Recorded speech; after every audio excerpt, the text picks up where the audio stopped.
As I'll ever be.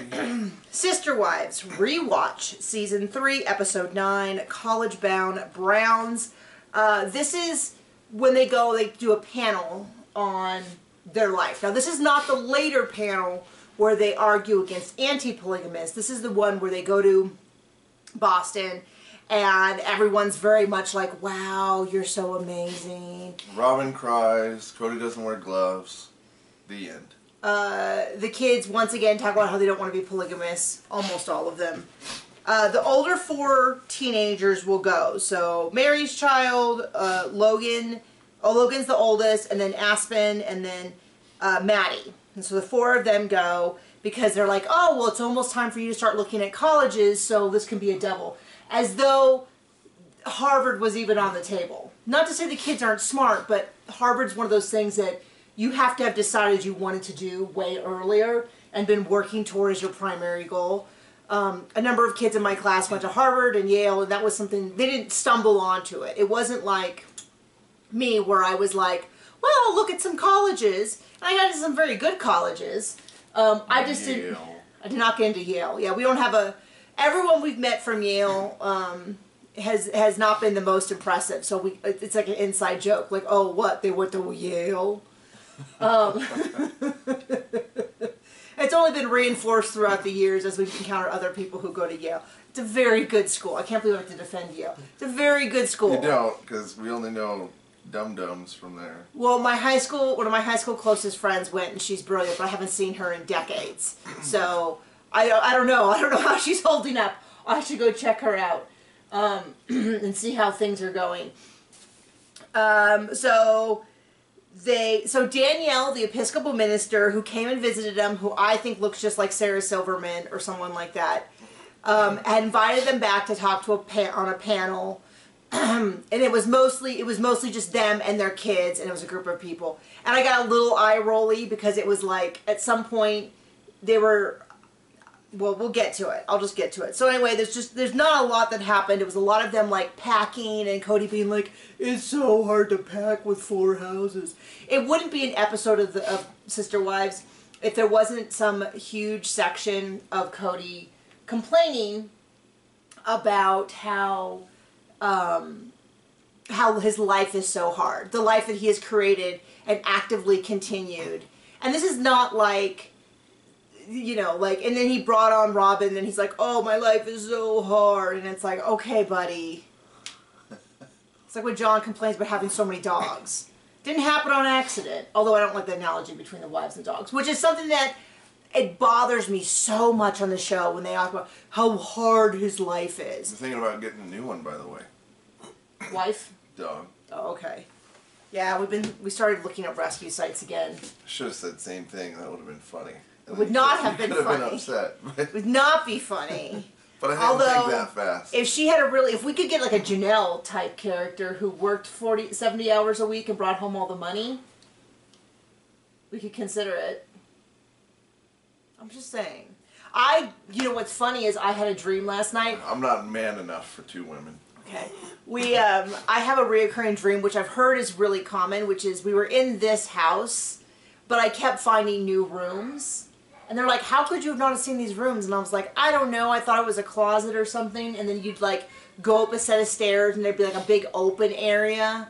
And that open area would have like a bedroom and a fireplace. Well, we can do that because this is just a green screen. And then you like go around the corner and there's another staircase. And you go up the other staircase. And I think by the time I was done, I was like, John, I found 6 different levels. And I'm like, there's 4. And we kept finding new bathrooms. And I was so excited. Because the one thing, we love our house, but the one odd thing is there's not enough bathrooms. So we have a master bathroom on the main floor, which is not, we would like to put in some sort of small guest bathroom so people don't have to go into our personal bathroom, which has like... I'll just get some plywood and put it out in our house. Okay, fair enough. But we kept finding new bathrooms. And I was like, John, here's another one. Here's another bathroom. Like, you know, that'll be so exciting, especially, you know, when we have guests. Because when we have guests, it's like, his mother has her bathroom on her side, but it's in her side, so it doesn't make a great guest bathroom unless we want to intrude on her. And then there's our master bathroom, which you go through our bedroom to get to, and our bedroom's always like a mess, a disaster. And like our things like our mattresses on the floor, because when my son was very young, he was on the bed and he rolled off, and they said it must have been a freak accident because kids roll off the bed all the time, but he broke his collarbone. And John's like, "Get that bed out of here!" So we put two black eyes. And 2 black eyes. It was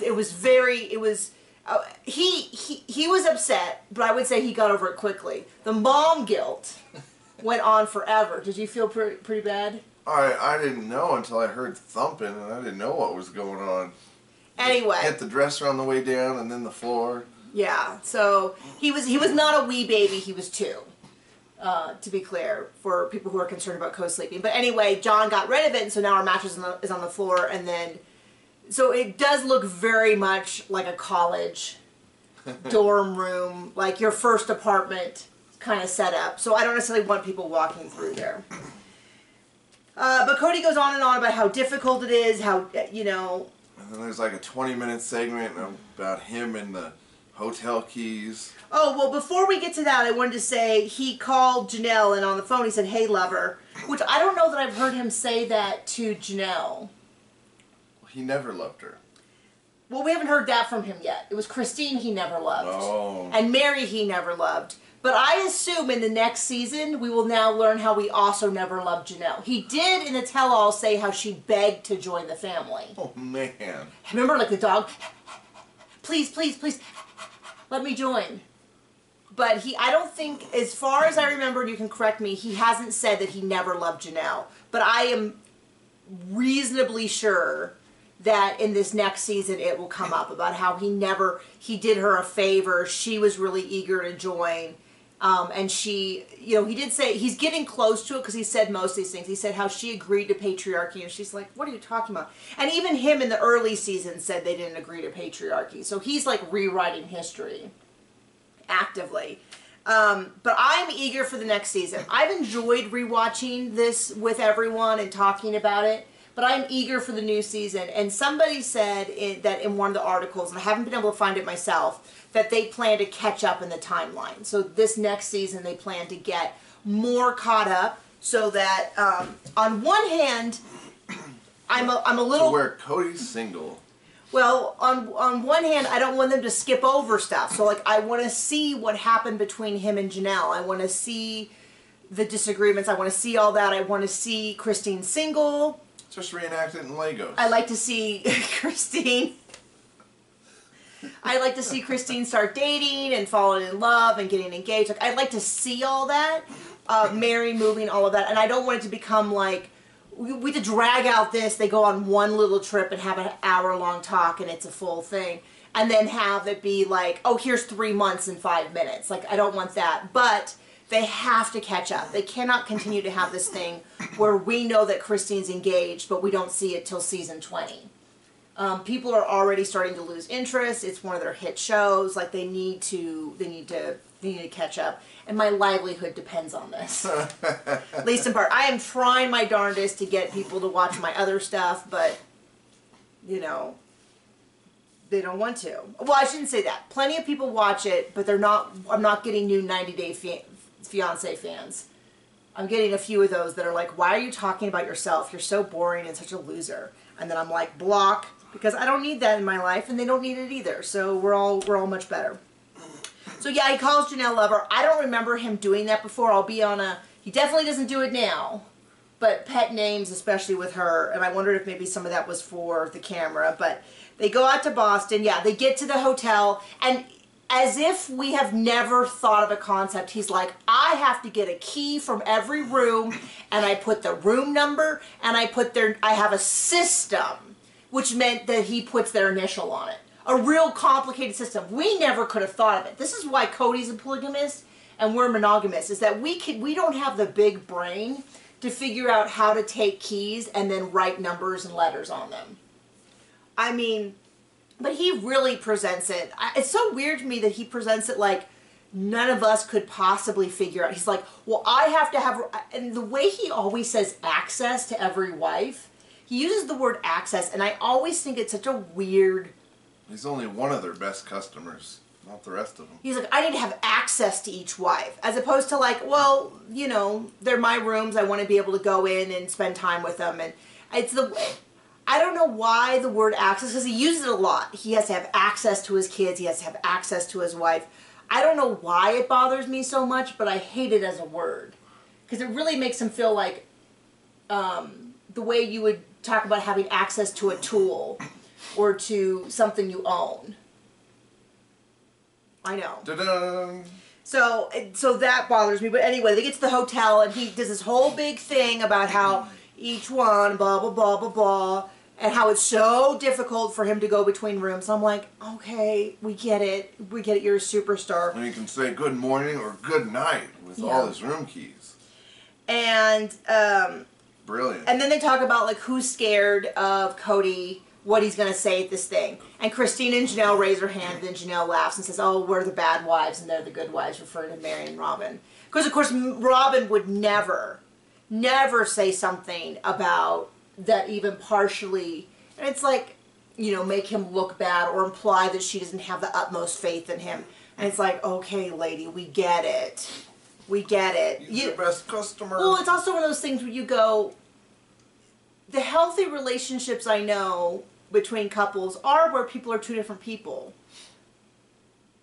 You know what one's not just a pencil wetter? One's not just like, I don't know, performance or whatever. She annoys me so much. Christine's nervous because she's worried about... Christine says she's not nervous. Well, it depends on the moment. Because throughout the episode, Janelle is pretty consistently a little nervous. She just says sometimes people ask inappropriate questions. Which is funny because we've been talking on about TLC all week about, especially the 90 Day Fiancé episodes, how hard they are pushing the intricacies of sex. I don't think I've heard this many people talk about... I don't think Sex and the City talked about it this in depth as we did in this last week of like bananas and donuts and all of that and orifices and other sex parts. But it was funny because she's like, well, we don't want to talk about that. And I thought, oh my, TLC has sure changed their tune in the past like eight years or so. So Janelle's worried about that. She's pretty consistent. Christine is nervous at times about, well, what will Cody say or what won't she? And at some point, she's being real goofy, which is not... At one point, she annoys Aspen so much, Aspen leaves the room. With her wonderful Boston accent. Oh, gosh. Now, sometimes people are like, oh, since Christine left Cody, people can't say anything rude about her. And it's like, you don't have to like her. There's a big difference between saying, like, yeah, I'd like to room with that kind of behavior. Like, I would find it really obnoxious, and she's a bad person. I don't think she's a bad person, just because I didn't find her Boston accent particularly beguiling. It went on a little bit long. And to me, it almost sounded like a New Jersey accent. Which I know, they're not that far apart, but it's, well, I'm sure they would say that is a horror to imply that those accents are similar. But when you're doing a bad version of them, they all kind of sound the same, didn't you think? A bad version of a Jersey accent? A bad version of a like Boston Jersey accent. Shore? A bad version of a Boston accent didn't sound that different than a bad version of a New Jersey accent, was my point. So Aspen leaves the room. They're all being... so Danielle meets up with them, and Logan's a little bit like, I like Danielle. She's really neat. She's like a smart person mixed with Christine. Did you not hear that? I didn't. And Aspen got all over it. And he's like, no, I just mean, you know, it's like, no digging your way out of that one, buddy.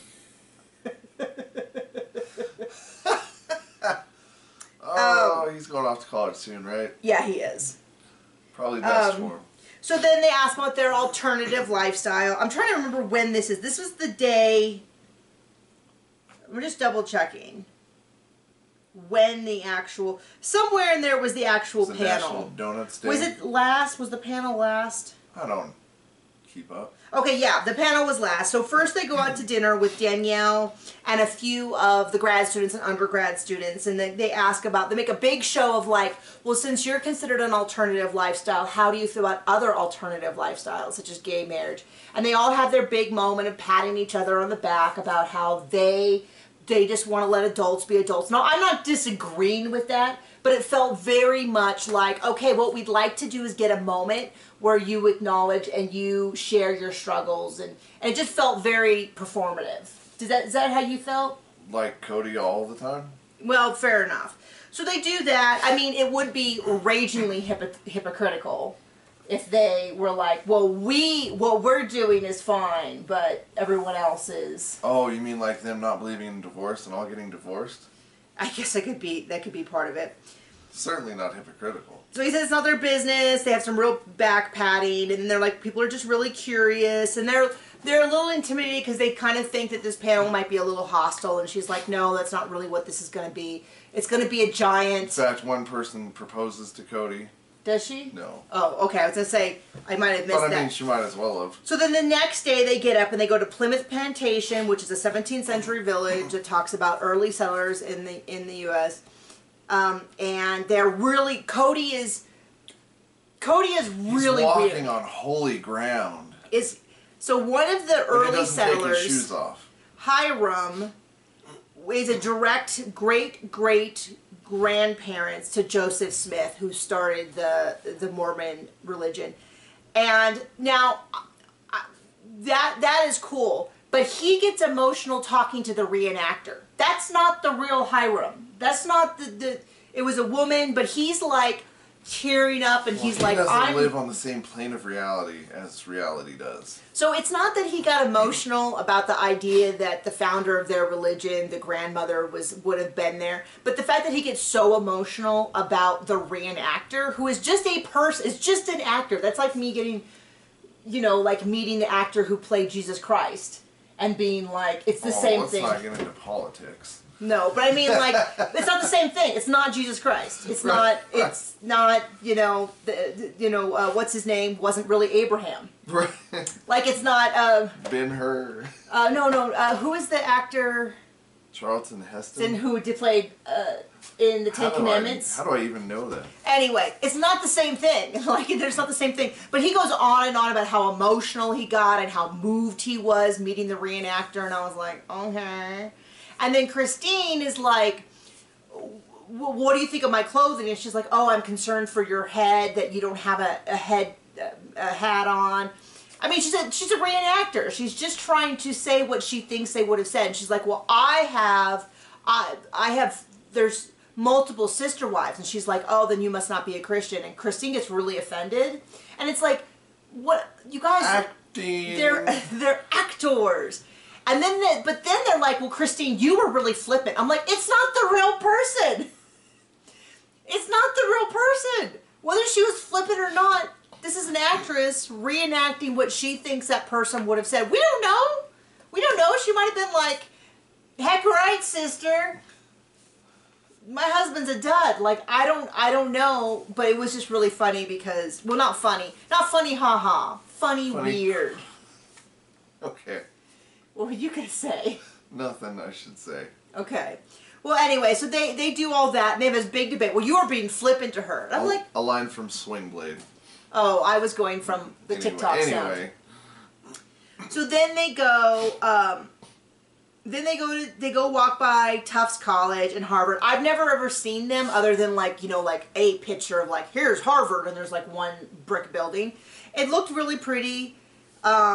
Better be. Don't they have like $160 billion endowment? Something like that. So 20% of the people who apply to Tufts get in. 8% of the people who apply to Harvard.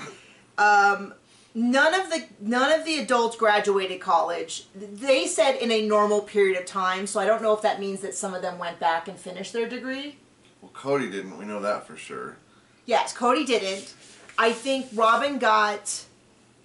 We know. Mary wanted to go back and wasn't allowed by Robin. Maybe Janelle finished at some point. I don't know, but the way they said it made it sound like somebody did. So if you know, you get an extra brownie point if you put it in Gold star. Gold star in the comments. She said the kids were kind of nerdy, and Janelle's like, more like me. And I kind of thought, what? Janelle's smart. But I think there's a big difference between Harvard smart and normal smart. There's like a very specific... And Yale smart. Yale smart. Well, besides the fact that so many of them, such a huge percentage of people who go to places like Yale and Harvard are just legacy. You know, people who got in because their father did and their grandfather did, and somebody donated a building. And they can afford the tuition, even though for like the 100 years they don't need anybody's tuition with a $160 billion endowment. Something like that. I didn't know you had such a great interest in the endowment program of Ivy League schools. I was listening to something the other day, and it's like, oh, it's a good thing colleges aren't free, huh? With money like that rolling around. Yeah. They did say that someone said that if you get into those kind of colleges, sometimes they're a lot cheaper than state schools because they have such a huge endowment and they have so many. Not Harvard. So many scholarships and stuff. But then they're like, wow, it was really, the kids were like, wow, it's really inspiring. I think I want to do more serious about my grades. And I kind of thought like, a little late for that now, ain't it? At least for Harvard. Now that might help them get into a great state school. And I'm a huge fan of state schools. I went to a state school. I went to UCLA. I think they're an amazing deal. They tend to have a really good, broad, like across multiple different areas. They have good broads. They have good broads. No, I have no regrets over going to. I only applied to like 3 schools and I got into them. And I went to UCLA. My brother really encouraged me because he had gone to UCLA. And it was great. It was just far enough away and I could come back. Sometimes I wish like I had applied to some of the Ivy League schools or even things like Caltech or something like that. But I think it was it was very, very rigorous, the school I did go to. And I was there for quite a while because I kept adding stuff onto my major. And I had terrible tendonitis one semester and had to take a skip semester and then kind of struggled through the next one because I was in so much pain. And didn't get any help because no one told me like, hey, tendonitis when you can't write or hold a pen is a form of disability. You should be talking to the disability office because they can do stuff to help you, like having someone take notes for you or help or dictate writing or something instead of me typing like this. So I couldn't bend my wrist or my fingers. So then they finally go to the panel. Janelle is nervous. Mary is not nervous. Christine says she's not nervous. And Mary's like, are you not nervous because you're pretending because you're so positive, or are you not nervous? And I was like, and then okay, Robin Mary comes in and annoys everybody. And then, yeah, calls Robin's... everybody liars. Who, what? Doesn't she? She calls everybody liars about not being nervous. Oh, okay. I thought this was like a throwback to last season when she called them liars for something else. No, apparently that's been going on for quite a while. Right. So she goes, and then they're like, well, Danielle seemed nervous. And I was like, I don't know that she seemed that nervous. It is being filmed and she wants it to go well. And then he gives a little speech about how we're not like normal polygamists, we're cool polygamists. And then Janelle talks a little bit about jealousy. And then Robin jumps in about how it's really about supporting other relationships. And you're like... I think she meant destroying. And then Christine talks a lot. Christine talks about how... when you hear about polygamy and child marriages and, you know, arranged marriages, it makes you mad, but it makes us mad too. And, you know, we don't agree with that. And Robin's got to cry over that. And then Robin's like, it makes me so sad. And it's like, it makes us all sad, yes. But she really had to bring the focus back on her. It makes me sick. And then one woman gets up and I was like, I almost rolled my eyes so hard I fell off the couch because I have no interest in this. And she's like, wow, Cody, I just have to say, you are such an amazing man. I'm like, you don't know the dude. You don't know him. But see, this is where I feel like they were so open-minded that it was like, I think there's a difference between saying... that the brain fell out? There's a difference between saying, like, this isn't my business to decide whether or not this is the right or wrong thing for your life. And then someone else saying, oh, you've said all the right things in 5 minutes. You must be an amazing person. When I don't think that even the first couple seasons demonstrated that he was an amazing person. I was just complaining on Reddit, or someone else was complaining and I was agreeing, about how infuriating it is that every time they drive somewhere, their cars fall apart. He's got a motorcycle, he's got a convertible, but he can't make sure that the family cars that his wives and kids drive around in Each wife is in charge of her own household until he wants to assert his authority. Right, and my authority. And he can't assert his authority by... I mean, the thing about dropping off a car for servicing is it requires 2 people. In general. Well, they don't have that many people in the... I know, they don't have that many people. But, like, you know, they'll turn on a car and be like... Rah, rah, rah, rah, rah. It's like, man, that sounds awful. Too bad there isn't someone in the household who could help with that. Oh, well... And I'm not saying that cars are just a man's job, but if he's going to pull out the whole patriarchy thing, he can do the bare minimum other than get his pencil wet. I think that's the only thing he pulls out, honey. I think if it doesn't have to do with baby making, he's like, oh, better find a real man like for something like that. Janelle, come over here. No, but the woman gets up. Oh, you are so... I just can't even understand how you handle 4 women. And I'm like, I don't like any of this description. I'm not interested. And then he's like, the most offensive question. And I was like, oh, maybe they're going to ask him about his banana size or something. Like, and then he's like, they asked me about brother husbands. And I'm like, oh, come on. Oh, it's so offensive. Oh, you poor thing. So they definitely meant all that they said about alternative lifestyles, right? Yeah, no, oh, it's so offensive. Oh, and then, you know, they're like, well, there's just parts of her, you know, every religion has something that doesn't make sense. And I'm not going to argue about yes or no, but it's kind of like you can't stand up there and talk about how, like, we understand other lifestyles and then be like, it's such an offensive question. It sickens me. It's just like, you can just say that's not for us. I mean, I would be interested in hearing why you think it's such an unfair thing. And it's like, well, because God told me that I get a lot of donuts. They don't get a lot of bananas. And that's how that works. That's a callback to... Some 90 days. Before the 90 days, I think it is, that we're watching. Why does it say the kids are upset? Because they're in Vegas. Oh, that's right, thank you. Yeah, then the kids go on about how, well, how was the move for you?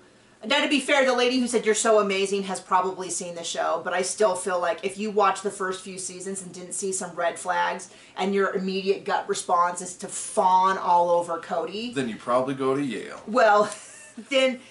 Well, my thing is whenever people, like, fawn all over these people with all these red flags, I go, man, I hope you have someone in your life to protect you from people who go to Yale. Scam artists. Man, you are really...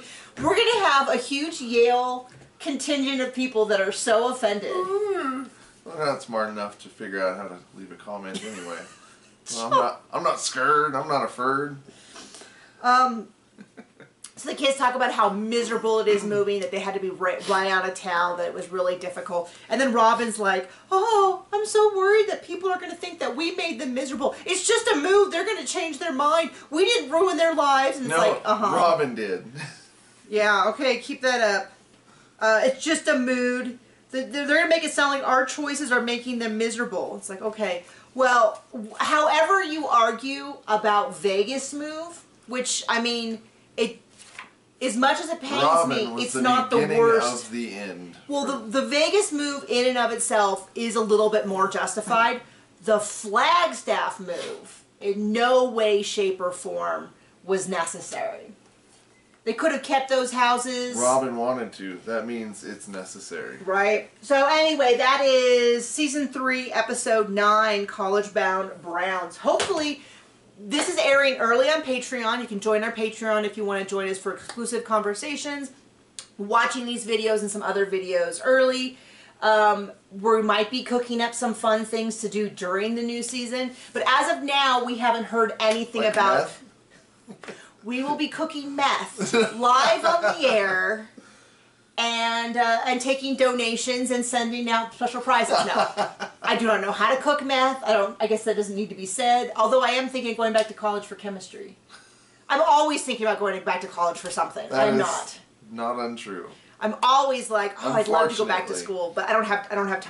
I don't have time for the things I already have to do, let alone going back to college. But no, we will not be cooking meth. But as of this airing on Patreon, I don't know about YouTube because it's 2 weeks away. We don't know when the season starts, and we don't have the trailer yet. I'm hoping that roughly around the time this airs on YouTube, we will have a trailer, and we will start kind of like planning, like, yay, we might do some rewatches, some more rewatch. We don't know yet. We don't know yet. But we're excited for the new season, and we hope that you will join us there. Bye.